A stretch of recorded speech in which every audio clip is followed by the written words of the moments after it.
meu jeito de pescar é o seguinte: eu uso uma boinha de cedrinho, coloco a boinha e molinete vindo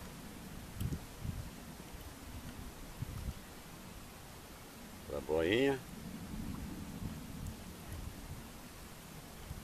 preso da boia. Agora eu pego uma linha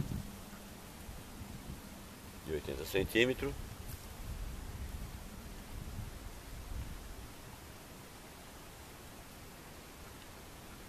vou colocar no giratório da boia,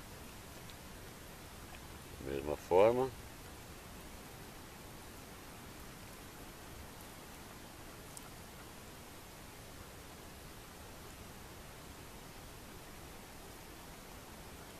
Passei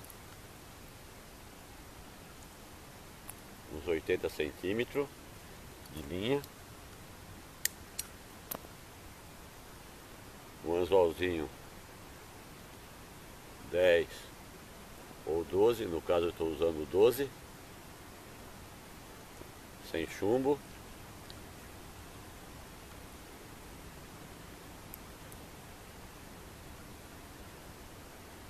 Aí prontinho. Aí pronto para iscar e pescar. Aí eu vou utilizar o siriri. Um momentinho só que eu tô pegando o potinho de siriri. Estou aqui com o siriri congelado. E vamos iscar ele.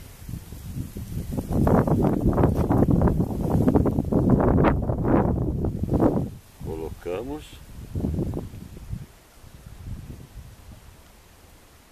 uns 7 a 8 siriri no anzol, que é para poder ficar flutuando.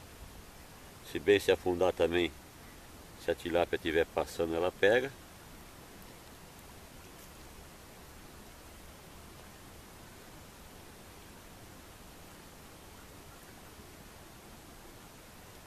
Bem no caprichadinho.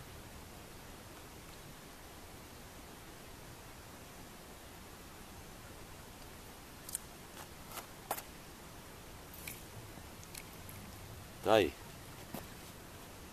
certo?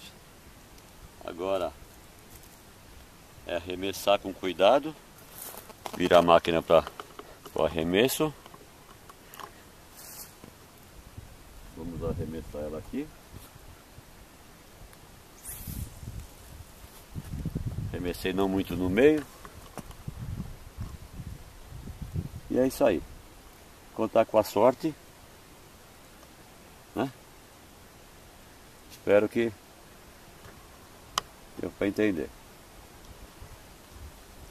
Não deixar a linha afrouxar, porque se afrouxar na hora de fisgar, aí você perde o peixe, porque o peixe vai pegar e você não vai conseguir fisgar. Bem, praticamente é só isso. Vem puxando ela devagarzinho, que às vezes na beirada mesmo ela pega. Mostrar a boia aí como que fica. Por isso que eu trouxe a beiradinha para poder mostrar melhor. Não tá dando para ver porque está meio escuro. Meio escuro. Não tá dando muito para ver. Mas acho que deu para entender.